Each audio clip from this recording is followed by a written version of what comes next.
When I was young, they used to call me a monster.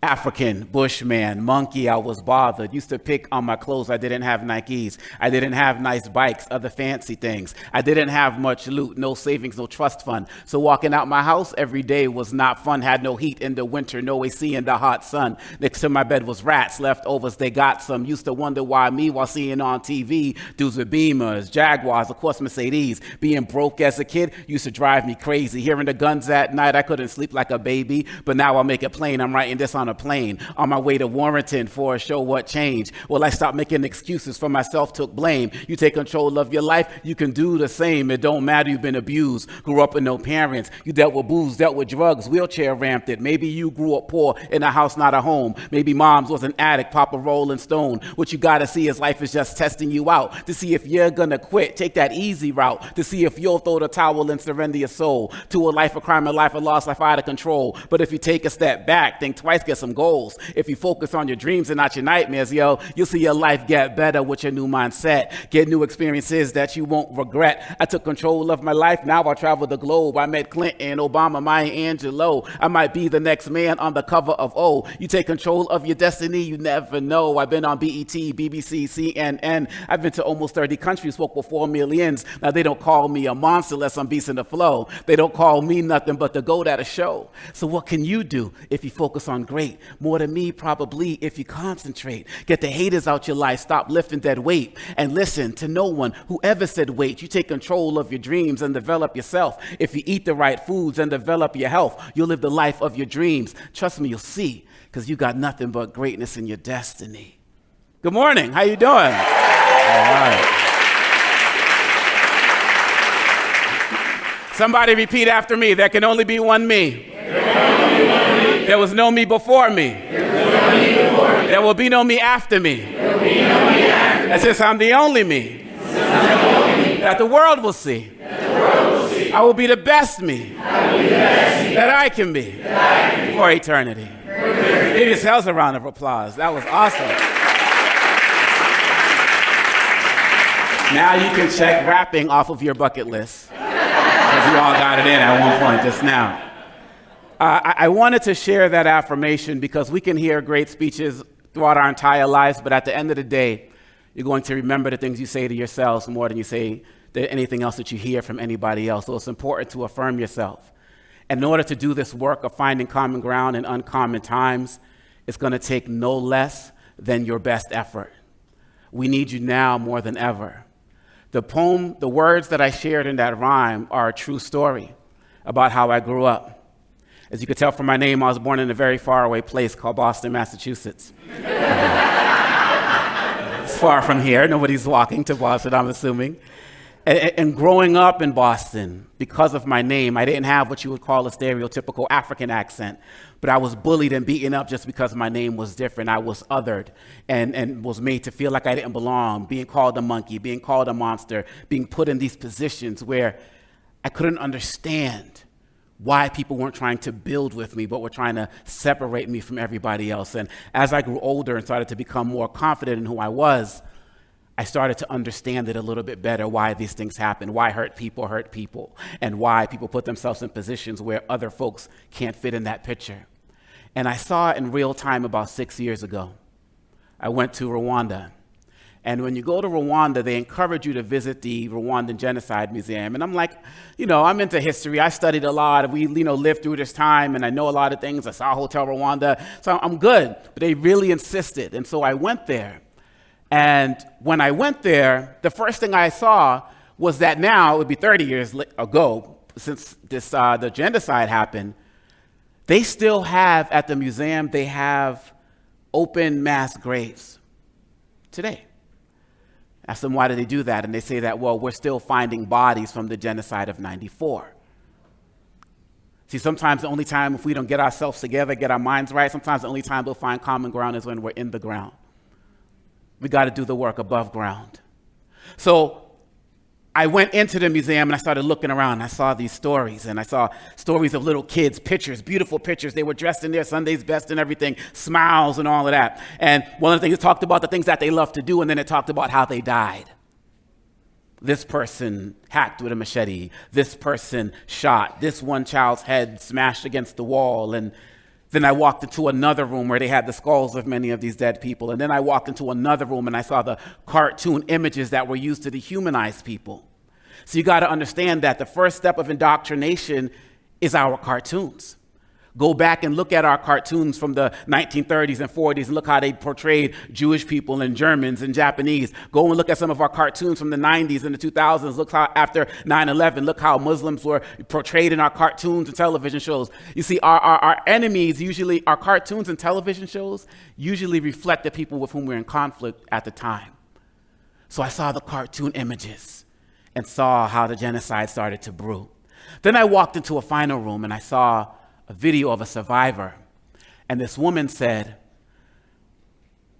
yesterday I was paying this child's school fees, my neighbor's school fees, and the next day he was hunting me.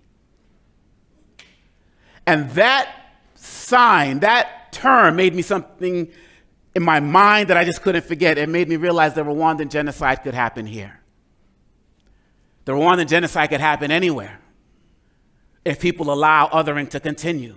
If we allow ourselves to keep putting ourselves in positions where everybody cannot be celebrated, but only tolerated and maybe even hated. And so my goal in working to help people find common ground, I talk about 4 simple things about what we need to do to avoid what we're seeing happen, not only in this country, but across the globe as people are becoming more hostile towards each other. We have to be the ones who change that direction, who change that trajectory. And the first step in doing that is give. Everybody say give. Give. Say it like you mean it. Give. Give. We got to give our time as engaged listeners. We have to spend more time listening to each other than we do talking. We have 2 ears and 1 mouth, and we have to use them in proportion. But if we spend so much time just waiting to respond as opposed to actually hearing stories, we never get to hear the stories of the people sitting next to us. We have to be better listeners. And one way or another, people are going to act out if they're not feeling like they're being heard. What can you do to be a better listener today? The next step is release. Everybody say release. Release. Say it like you mean it. Release. Release. We got to learn to let go of our preconceived notions. We're not responsible for what we were taught, but we are responsible for unlearning once we get exposed to new information. But if we stay caught up in our silos, that can never happen. Most of us spend more time going on the internet looking for affirmation as opposed to information. And so we put ourselves in these confirmation bias circles. And what are we really going to do? If we all logged out of our YouTube and had one account and typed in something like politics or cats dancing, we would all get the same video. And then the next videos we play would all be the same. But then if we logged into our accounts, the algorithms are going to feed us all something different, because it feeds our confirmation bias. So we have to do more work to let go of our preconceived notions by having those conversations, by learning to read different stories, by learning to go to different networks. I tell my students on the first day of class, I don't care what you think about anything. I care about how you think. I care about how you're informed. Do you watch more than one news network? Because if you're only caught up with one network, I don't care what the network is, you're not going to do well in here. So we got to get rid of those preconceived notions. And then you got to release people who don't represent where you say you want to go. Because I got news for you. If you're surrounded by 5 racists, you're racist number 6. If you're surrounded by 7 anti-Semites, you're number 8. 9 Islamophobes, you're number 10. 11 homophobes, you're number 12. There's no middle ground as it relates to that. So you got to let go of people who don't represent where you claim to want to go. And then that leads us to overcoming. Everybody say overcome. You got to overcome the fear of having these courageous conversations that Glenn Singleton talks about.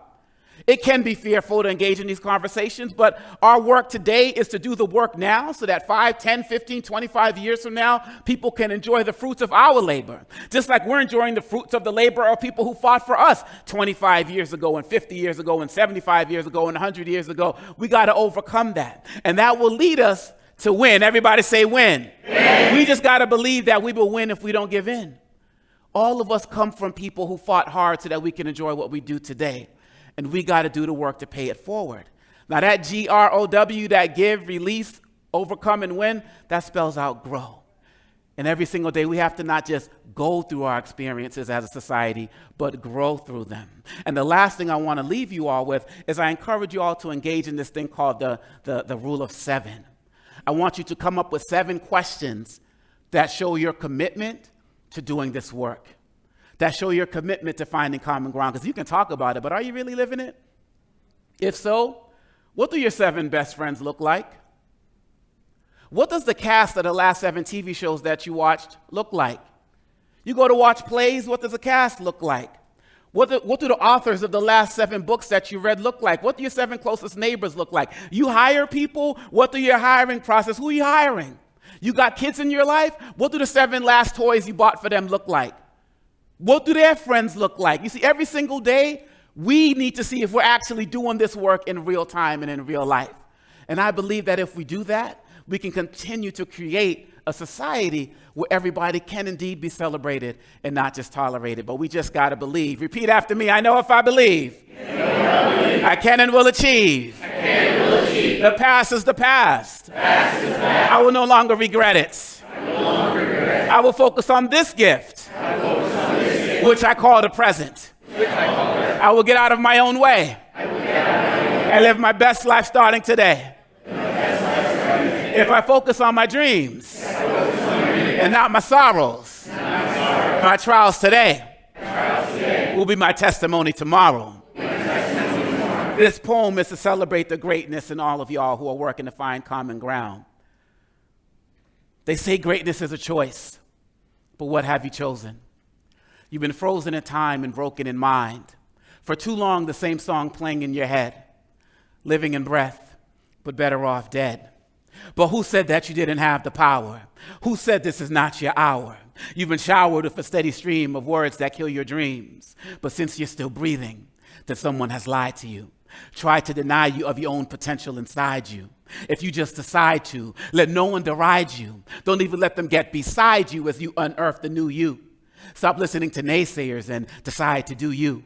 No more pity parties, sob stories, and boo-hoos. If no one told you that you're great, then let me be the first to. If you develop the thirst to drink from Faith's fountain, you'll develop the might to move mountains. You see, we remove tons of dirt to find 1 ounce of gold. So we'll ask you to remove tons of hurt and just uncover 1 ounce of your soul. You'll set yourself on a true path of excellence, getting out of your passenger seat and driving your own car, reaching for the moon, but maybe only landing among the stars. You see, you have greatness inside you, but you must choose to be great. Blaze a path of excellence, leaving fear in your wake. All you need is already inside you. You just must believe in yourself. Grow towards your greatness. Find that common ground and discover your true wealth. Thank you.